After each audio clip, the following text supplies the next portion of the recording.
Welcome to the Underground, the Steel City Underground, the black and gold standard for Pittsburgh Steelers coverage. Now, here are your hosts, Joe Kuzma and Brian E. Roach. Hello, everyone, and welcome to another edition of the Steel City Underground podcast. My name is Joe Kuzma, and I am chuckling today because I am joined by the Neil O'Donnell to my Larry Brown, Brian E. Roach. I'm out. I'm walking. I'm leaving the premises. So you're picking up what I'm putting down. I mean, picking off what I'm putting down. Oh, no, that would be me. Because I'm the Larry Brown. Wow, man. You want to talk about, like, two guys that made a lot of money off of just, well, I mean, Neil O'Donnell being really bad and Larry Brown just happening to be in the right place at the right time. Yeah. I mean, I don't know if there's one incident where you could say some guys made a boatload of money coming from nothing. I mean, there's guys who are already making money and, you know, parlayed that into maybe bigger contracts, more successful careers. I think one guy I think of from the Cowboys, too, is Elvin Harper. He went to, like, the Tampa Bay Buccaneers and was never heard from again, but he made a lot of money when he signed with them. And, of course, there's others with the Steelers. But the reason I was coming back to that today, Brian, is, for one thing, I kind of wanted to pose this question to our listeners. Maybe we'll get some feedback on this along with other things and stuff. It's still sticking in my brain, the one thing you would change in Pittsburgh Steelers history, and I'm not going to give any more suggestions other than the Neil O'Donnell Super Bowl fiasco. Personally, in my lifetime, I think that's the one I would change. But I want to hear a few others, and we may read them here on the air. May even be a full episode if we have enough of them, because I'm curious what others would say. And I know you've had your opinion on this as well, too. Yeah, you know, I'm just. My brain is befuddled because you keep mentioning he who shall not be named by name, and it's really disturbing to me. It throws me off my mojo, and I feel compelled to go find my Troy Polamalu jersey and hug it. Hey, at least I didn't say it 3 times. It's like Beetlejuice. That's right. Don't say it again, or he's going to show up on the podcast. Correct. Well, you know what? We've got all kind of interesting things going on. We had Tevin. Thanks for the comment, Tevin, who I admitted. We admitted both on the last show about talking about David Carr and quarterback rankings. He said, geez, a whole podcast on this? Well, I don't know, man. I mean, it's the off season. Terry's telling us directions on how to get the Steelers bars in Southern California. She'll have some other stuff coming too. And I don't want anyone to feel slighted. This is Terry's little project, but I know there's other fan clubs that we've spoken to. There's others that we haven't spoken to. There's one in particular up in Minnesota. You know, when I think of Minnesota, I really hope that's not disparaging to anybody up there that's listening. I just think everyone speaks like Fargo, like the movie Fargo. Maybe they do. Maybe they're somewhat Canadian in their accent. But yeah. You know, and they probably think everyone here, if they haven't been to Pittsburgh, speaks like Myron Cope, which is actually quite true. That's where Yinzer and Yins and Yoy and all those things come from. So those are real things. Those are all real things. But we haven't forgot about anybody here. Yeah. And on a side note on that, you know, we do have at least tentative plans to bring back the fan club spotlight that we tried to do last year, and maybe get it in a little early so that we can get more than one fan club spotlighted. Correct. And that would more than likely be an away game because most of us make at least some tentative plans to attend home games or as many home games as possible from our crew over here. So just one other footnote in the annals of things going on in Steel City Underground right now is the preseason guide. It is available for our Amazon Kindle users, Apple iBooks. There's a few other things that are still in the fire there. Kobo and Barnes & Noble taking their sweet time. And by the time you listen to this show, it should be available there too. So feel free to go over to the website, steelcityunderground.com/shop, or is it /? It's some type of slash, just not the one from Guns N' Roses. So, or Cordell Stewart, if we want to stick with Steelers references. So, go over to the SCU website. You'll find it there, jam-packed full of all kinds of information. Hopefully you enjoy it. Looking for some feedback. Leave a review there. Thank you once again for everyone who is subscribed on YouTube. Continues to go through the roof. We can't be more than appreciative. Now, onward, we're going to talk some football. Unfortunately, it's slightly Steelers related because Brian and myself decided, at least with the AFC North division opponents for the Steelers, we're going to focus some individual shows by doing the same thing we did for the Steelers and looking at maybe the primary usual suspects from the previous season. That would be the depth chart from 2017 and compare it to a maybe tentative players penciled in to play in 2018 for each of the teams. And what better way to start than to start with the lovable losers. I don't love them, but I'm as long as they stay bad, I'm happy because then I don't have to hear Browns fans. When they get that one win, they're probably more obnoxious than anyone. But, hey, Cleveland, you don't have LeBron anymore, so what else you got to look forward to? We're going to compare last year's Browns to this year's Browns and try to decide if they're – I'm trying to contain a straight face here – any better than they were last season. I feel like I can say that with a straight face. I don't think I can say they're a threat. I don't think I can say they're going to win 5 games. But I can say, with a straight face, they're better than last year. You know what? That's a good idea. What's your over and under? I think I have them at 5. I would say that's probably the ceiling. The floor would have to be 3, which... I don't know. I'm going to have to look up and down there. I hate looking at the schedule this early and predicting because there's injuries that could happen. Different things can take shape. I mean, Mike Hilton wasn't a starter this time last year with the Steelers. All kinds of things can happen. Who knew TJ Watt was going to be the man last year? So I hate talking about that in June, but man, I mean, more than 5 would be something. Yeah, my floor will always be 0 at this point for the Browns until they prove to me that they truly are better. That's got to be my floor. But, I mean, they're winnable games, and they're winnable. Look, they will play us tough in the first game. I'm not saying they are going to win that game, but it's a winnable game for them because we tend to start slow. So there's some potential for a win there. They could beat the Jets. I think that there's a chance they could split with either the Bengals or with the Ravens. They could even potentially sweep the Ravens because that's how I'm not sure. I'm just not sure how good the Ravens are going to be. That's a that's a sizzling hot take there. Just throw that steak right there on the grill. Yeah. That's my sizzling hot take. Beyond that, I think that their wins are primarily, other than the Jets, are going to be primarily division wins. Where they get them, which is why I probably have the top end 4, but I could see 5 if they sweep one of their division teams. Yeah, I mean, I'm looking at their schedule right now. Steelers, they get to go play the Saints in New Orleans, Jets at home, at the Raiders, who we don't think too highly of. Of course, they get 2 games apiece with the Bengals and Ravens. Let's see, the Chargers at home. I don't know. West Coast teams don't always travel eastward too well. They play the Buccaneers. They'll have Jameis Winston by then. Kansas City at home, Atlanta at home. I don't know, man. I mean, it's tough. We're already looking into December when they're playing the Bengals, Texans, Panthers, the Broncos at Mile High, Cincinnati, and then they finish at Baltimore, which is probably going to be a tough place to play, but we don't know what the Ravens are going to look like by that time.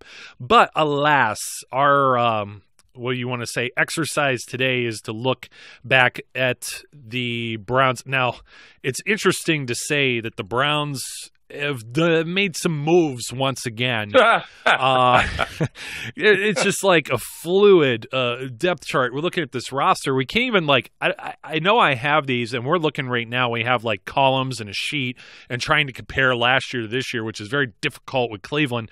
The one thing we could say for certain that's not going to change on offense is they have the same fullback and they have the same interior offensive lineman. So, Joel Bitonio, J.C. Treader, Kevin Zeitler, that would be their left guard center and their right guard return.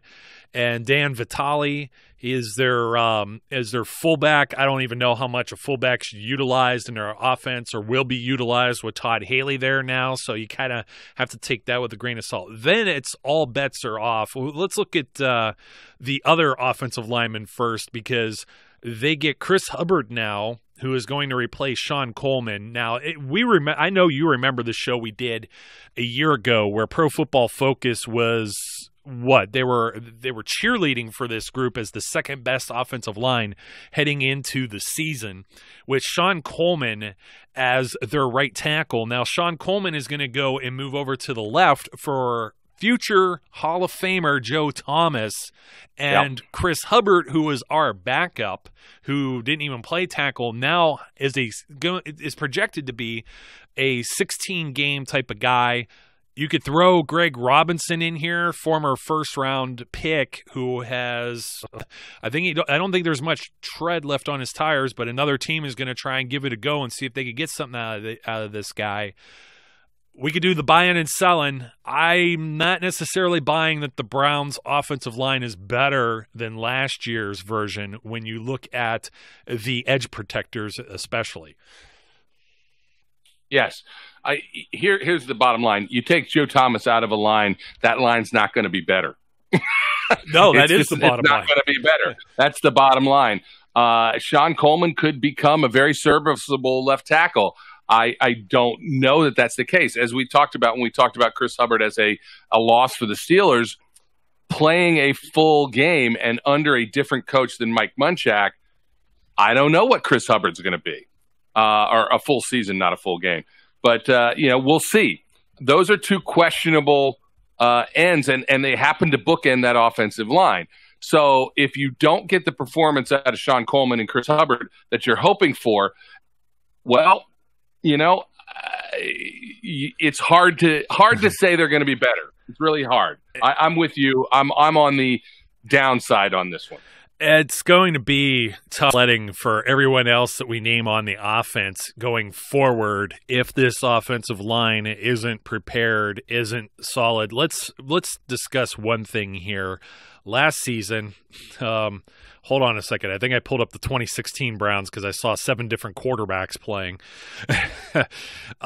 It was basically Deshaun Kaiser. You got they started Kevin Hogan for one game. It was like, Kevin Hogan, this kid's got a lot of promise. We're going to bench Kaiser. And that didn't last very long whatsoever. But overall, they were sacked 50 times between Kaiser, Kevin Hogan, and Cody Kessler in 16 games last year. I mean, the Steelers had 56 sacks. That led the league as far as a defense hitting quarterbacks. They're going to have to improve that for anyone to have a chance. Now, I will say this much. You look at the quarterback situation. Obviously, they drafted Mayfield, number 1 overall. And in addition to Mayfield, they signed Tyrod Taylor. Or did they trade for Taylor? I can't remember which it was. Either way, it was a trade. Yeah, they get and either way, Taylor's there. And while Taylor doesn't turn the ball over, he doesn't necessarily connect with receivers a whole lot. It's not like he threw a boatload of touchdown passes, but he's more mobile, as is Baker. But, I mean, wasn't that Deshaun Kaiser's kind of MO, too, that he was a mobile guy coming out of college? I mean, these guys are going to be sitting ducks back there unless you got the fullback picking up some extra blocks and whatnot. I like everything else as far as the receivers and that we're going to go over here. I would say Mayfield and Taylor, even Taylor by himself. Mayfield's tough because you don't know yet any of these guys. If you've listened to us long enough, you know we're not high on rookie quarterbacks ever. And that's basically why Hugh Jackson said that Tyrod Taylor is going to be his starter. There's going to be pressure to play Mayfield. I like both of these guys better than Kaiser, but not by a whole lot. Yeah, I actually like Tyrod Taylor a good amount better than I would have liked it to Deshaun Kaiser. Simply because he's been in the league, he's proved that he can win games. So I can't help but look at that as a upside for them. Now, all the Baker Mayfieldites who are out there will hate this, but I said it and I'm sticking to it until he proves me wrong. I don't like the kid. I don't think it was a wise decision for the Browns to pick him. I think he's going to be a flop. Maybe it's just my Browns, hatred or whatever. But I've said it all along. I didn't want him. I wouldn't have wanted him if he was drafted by the Steelers. I'm not impressed with him. I think that there's certainly potential there, but I think there's also huge Ryan Leaf potential as well. So that being said, I still think this is an upswing for them because Tyrod Taylor is simply better than anybody else they had on the roster last year. You know, maybe I'm drawing a blank here, but when we did all the draft talk, who was your favorite quarterback out of the guys that were in this class as far as who'd you think was going to be the best or go the first? I'm not a big Darnell guy either. I had initially thought this was a really, really, really good quarterback draft. Right. Then I started comparing the scoring on this draft to some of the past drafts, and I realized it's only good in comparison to last year. Oh, yeah. I think that the USC kid who you just said, and I already can't remember Sam his name. Darnell has some potential, but I'm not 100% sold on him. And I think, there's risk there. Josh Allen has a big arm. He has potential. Rosen is probably the guy I like the best because I think his accuracy fits the best with what NFL teams are going to want to do. And I just think it's really critical to be very active. That being said, still I'm not sold that he's going to be a franchise-type quarterback. Not sure that I thought any of them were that great. Rosen probably would have been my top one, though. You know, if any of those guys slips second, third round like Mason Rudolph, I probably like them a lot more than what was involved in acquiring some of these guys before that. So I'm kind of in the same boat with you as far as that. I just think, the Browns were already sitting at one, but what did they have to do to get there? Lose all 16 games. So that's not necessarily a good strategy either. Looking at Tyrod Taylor, this was the knock on Cam Newton when we were talking top 10 quarterbacks. This guy throws 63.7% completion, 61.7, 62.6, but here's part of the problem. Not a lot of interceptions. 20-6, 17-6, and 14-4. Those are his 3 years in Buffalo because he didn't really play with the Ravens prior to 2015. But he's only thrown for 3,035, 3,023, and 2,799 yards in a season. He's not really. This is almost like dink and dunk type deals. So. And his rating, it's okay, it's there, but it's not like 14 touchdowns isn't a whole lot. You know what I mean? That's not necessarily a prolific passer in the NFL. It's almost like play it safe, like Andy Dalton. By the way, I rewatched that last week. Dalton throwing it away on fourth down, and you're just like shaking your head. That was like their final drive too. Yeah, it was. And they had to absolutely go on fourth down. So actually, let's look at somebody else's roster. I'll take Tyrod over Andy Dalton maybe. But at this point, I think I'd take warm soup over Andy Dalton. Warm. What about cold soup? No, soup should never be cold. There's no such thing as cold soup. Okay. Hey, we agree on that. I still like my bread toasted, though. I know. Why? Okay. Let's flip a coin here. Wide receivers or running backs? Let's do running backs. This is fun. Sure. Isaiah Crowell's gone, so I think we're more bullish on Carlos Hyde because of him being a Buckeye, but he's been banged up in the past. I do think he's an upgrade to Crowell. Duke Johnson hasn't gone anywhere. Duke Johnson, my needle's up on Duke Johnson in a Todd Haley offense. I think he's going to be even better than he was. And he was like, over a certain span of time, caught more passes even, I think, than Le'Veon Bell. If I recall correctly, he was like, one of the top leading receiving running backs, and he's not even a full-time guy. And then they drafted Nick Chubb, too. I'll take Hyde, Duke, and Chubb over Isaiah Crowell, Duke, and I can't remember the other kid's name now because I don't have it here. Days, I think it was. He was like a 7th rounder or something. But I like the running back group that they have now as opposed to last season. And it looks like these are guys, if they stay healthy, that they could kind of rotate and have a committee or platoon here. Definitely, I'll give the thumbs up on this one. If they could get anything generated behind that line, it is. Yeah, it's going to be very dependent on line, and what performance they have. But I kind of agree. Look, as you said, Hyde was a Buckeye, so I have a soft spot for him at the moment. But Duke Johnson is the guy I think will end up being their starting running back. And I think there's a chance that Nick Chubb could show something. Hyde has, as you said, the miles, so we'll just have to wait and see. Their running game, I think, overall, dependent upon the line's ability to open holes, should be better. I would definitely. I have to kind of concur with that. Speaking of guys that may be in position to help with creating some of those holes, I mean, we mentioned fullback before, but tight ends, they have Randall Telfer in here, and this is the guy, not Seth DeValve, who he played, but he wasn't necessarily. They didn't have a guy. David Njoku was supposed to be that guy when they drafted him last year, and it was Telfer who saw a lot of snaps. Now, this year they bring in Darren Fells, who's much more of the blocking back type. And you got to wonder if Njoku is going to get the motor going here. He's a receiving threat, but he struggled at points last season. This one's more of a push for me because I don't necessarily know that Darren Fells is an upgrade on any roster necessarily. He's like the Chris Hubbard that we were just talking about. He's, or if you guys remember Matt Spaeth, maybe, dependable to block, but the Cleveland might need a little more than that, than just an extra tight end out there blocking if these edge guys can't get it done. Yeah, I think I still have a lot of hope for David Njoku, and it's tainted hope because I really just kind of want him to get through his rookie contract and stink, and then not get re-signed and be a free agent, and then somebody else that I might like that has a need for a tight end picks him up, and he suddenly fulfills all his potential. But I think he will get better this year. There's no way to make this anything more than very nearly a push, unless you really have a lot of faith that David Njoku is going to be a much better player this year.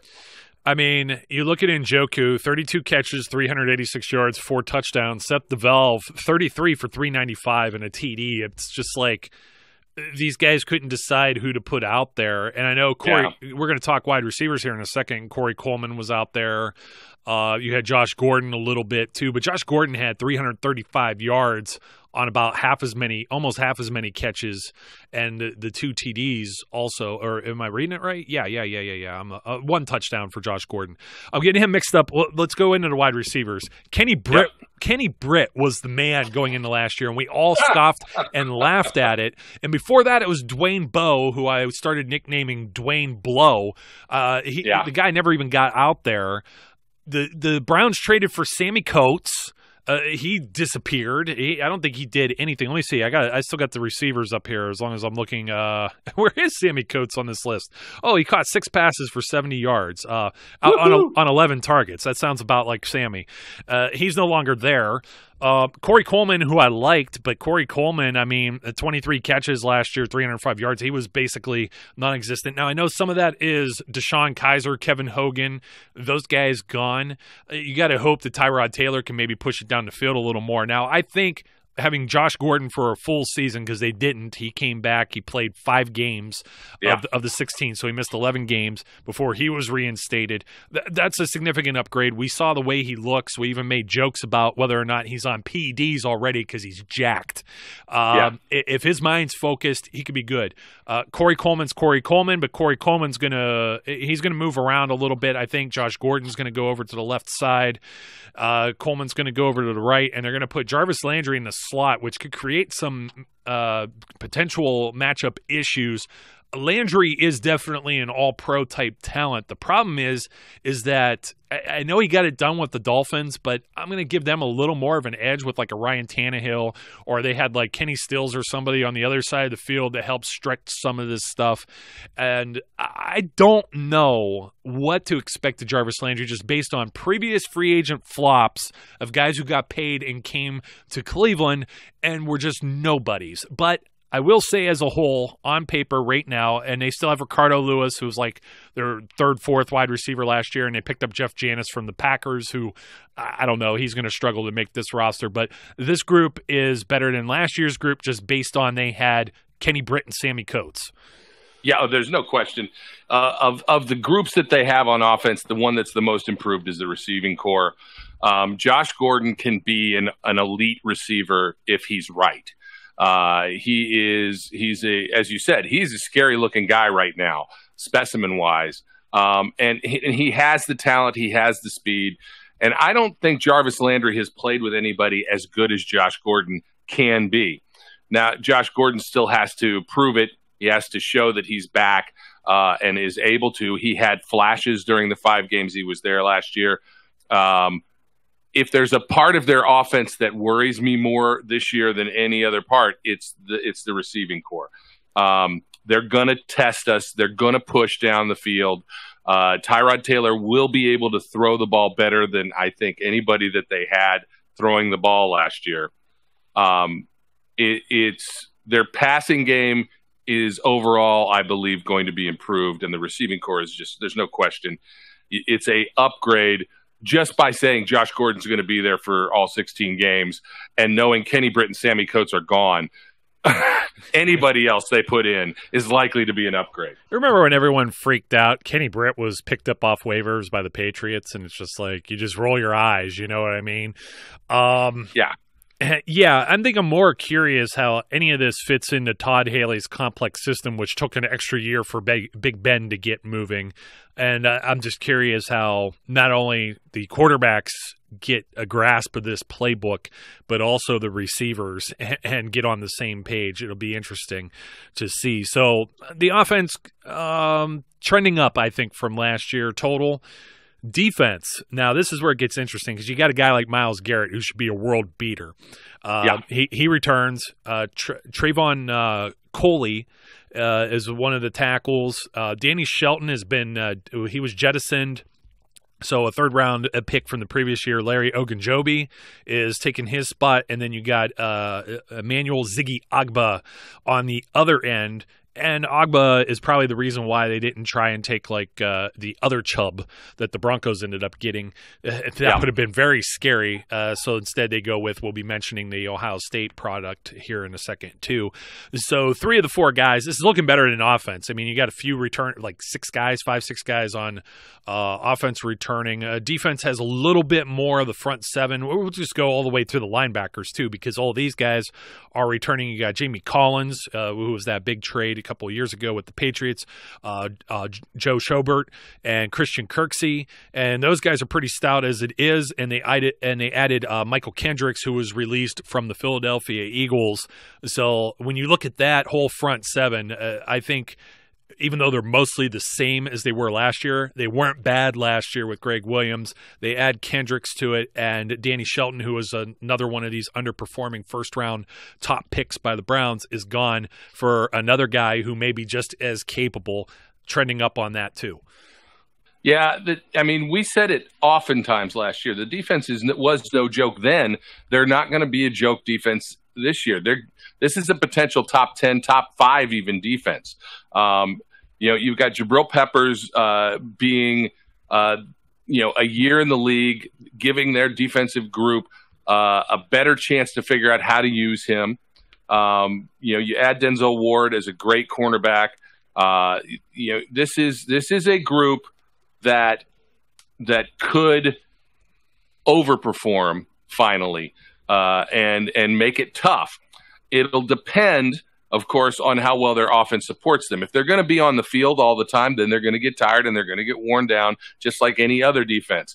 So, if they have an offense that can keep and possess the ball for a little while, this defense is going to be a very effective defense. Yeah, I agree. Now, here's the other thing. Denzel Ward, and we talk about the Buckeye thing here too from Ohio State. Now, I know they've been producing corners, but you look at like the trouble Eli Apples had, for example, and you wonder, well, is he going to be – now I'm trying to think of the guys that are you got a couple guys spread around. You got safeties. I'm thinking of the guy with the Saints. Yeah. Lattimore. Which guy is Ward going to be? Is he going to be either – because he left college early. He became a full-time starter as a junior, so he has the games played, 38 games that he appeared in college, but then you still think of guys that the Browns completely flopped on, like Justin Gilbert. It's hard to get over just that mental picture. Now, I know Denzel Ward's not thinking of that, but definitely Cleveland Browns fans are, and even us as onlookers, as Steelers guys looking at this, are just wondering, because he's replacing Jason McCourty, who I didn't think was all too shabby last year. Peppers wasn't necessarily the full-time starting safety, but he grew into that as the season went along. Now, they added Demarius Randall from a trade with Green Bay over. Yep. I had Derek Kindred penciled in here. I couldn't tell you who Derek Kindred is hardly at all. And then Jamar Taylor, who was getting burned up. E.J. Gaines takes his spot. And Brian Body Calhoun, he was another guy to kind of whoever they have in the nickel position has been getting just lit up with the Browns for like the last 5 years. You just rotate bodies through there. May as well be Antoine Valentino Blake going in there. This Travis Carey is going to be taking that spot. I can't say necessarily for sure. Oh, this is so tough because Ward being a rookie. Gaines should be better. Demarius Randall's definitely an upgrade. Peppers was already there. This is kind of a push from my perspective, too. This could be good or bad for the Browns. Yeah, as I said, I think this is going to be a better unit, but it's better simply because it was good already, and better because if their offense can give them enough time so that they're fresh, that's just that in and of itself is what will make them better. The actual positional changes, I think, are a wash for the most part. There may be some slight uptick in their secondary, but it may be, like you said, I kind of discount the nickel position unless they're going to put Peppers there and have somebody else play safety. I just think that the offense having the ability to keep the defense off the field for a little while is what will make this unit better. Yeah, totally. And the other thing to keep in mind is that I think this is a very good foundation, but this isn't like a 1 year complete turn the ship in the other direction. They're just starting to get back on the course, I think, with some of this. There's a little bit of stability with the offensive line. The front seven, they're young in different spots. We didn't mention the specialists, but they returned too. Britton Colquitt, he has somebody competing with him in camp, but I don't think they're going to beat him out. And then Zane Gonzalez, their place kicker, maybe they have an okay guy there too, because they're going to have to kick some field goals and get that done, which that's been a problem ever since Phil Dawson has left there too. They've been absolutely miserable on that special teams aspect. And then when your starters just aren't very good, you can't expect the guys backing them up who end up playing special teams to be any good either.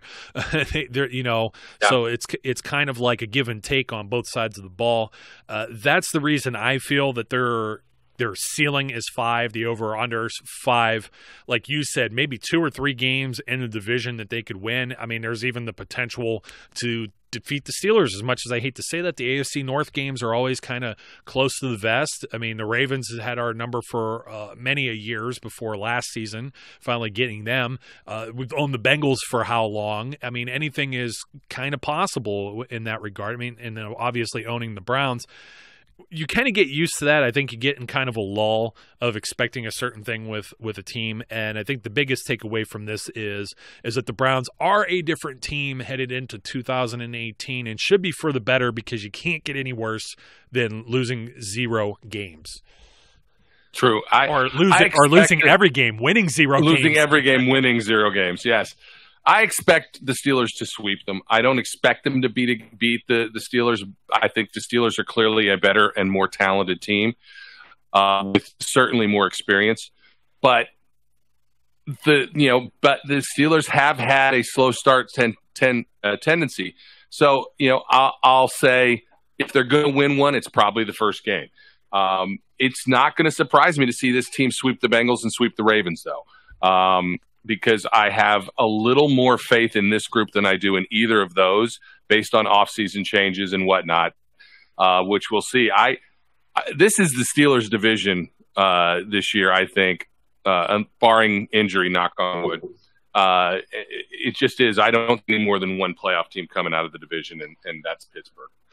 Absolutely. So, with that said, if you've made it this far, listening to more Cleveland Browns stuff, I mean, this is going to be one of the Steelers' opponents. You get to see them twice, so you get kind of an insight to see if they're any better. We're going to do this with the Ravens and Bengals, but we have some more important fish to fry now than to continue talking about a team that wears hideous colors. Let's talk about a team that wears awesome colors and who may have a surprise or two headed to them in the mail. Yeah, that would be Team Helmet Worthy. We talked about this last time around, and here's essentially how this is going to work. We picked out of the entrants that we have thus far, picked 5 people as helmet worthy. And we're going to then do the same thing in July and the same thing in August. So if you didn't get picked this time around, you still got a chance to prove that you're helmet worthy in July or August and have a chance at some really good helmets. So my list of names is terrible. I'm just going to tell you that right now because I'm looking at, and here's what I wrote. Okay. And I apologize to everyone involved. Number 1, Australia girl. Number 2, Cincy kid. 3 Miles, 4 Gavin, and 5 Andrew Falsey.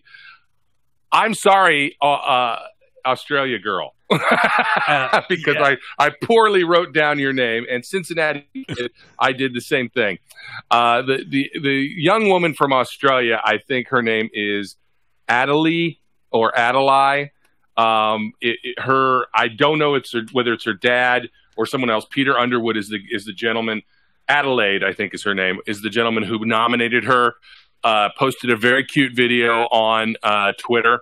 So we're gonna get in touch and get your address, and a helmet will be coming to Australia.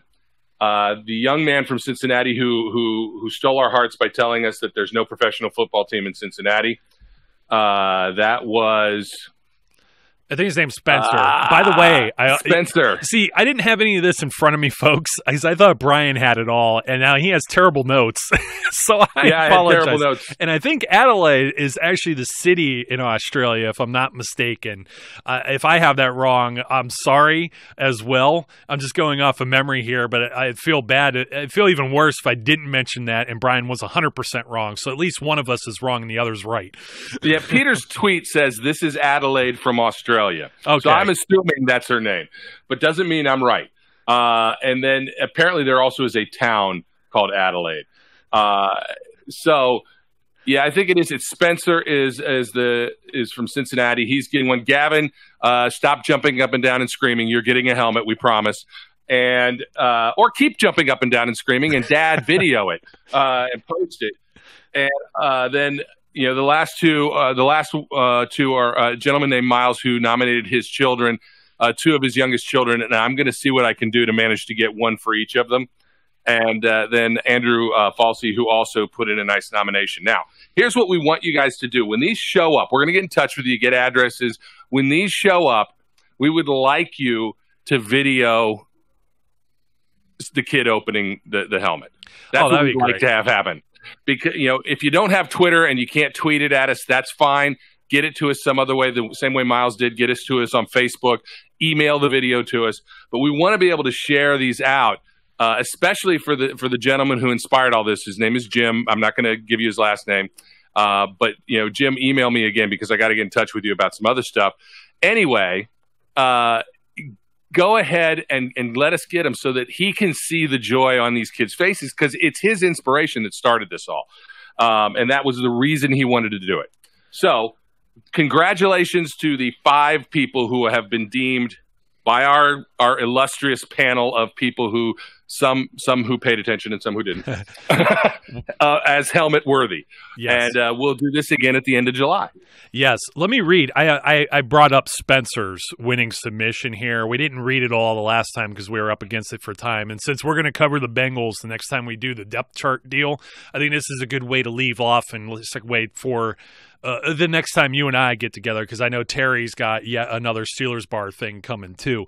So he says, hi, my name is Spencer. I think I'm going to leave his last name out because he says he's 17. I don't want anybody going after him. And sadly, I live in a city with no professional football team, a.k.a. Cincinnati, Ohio.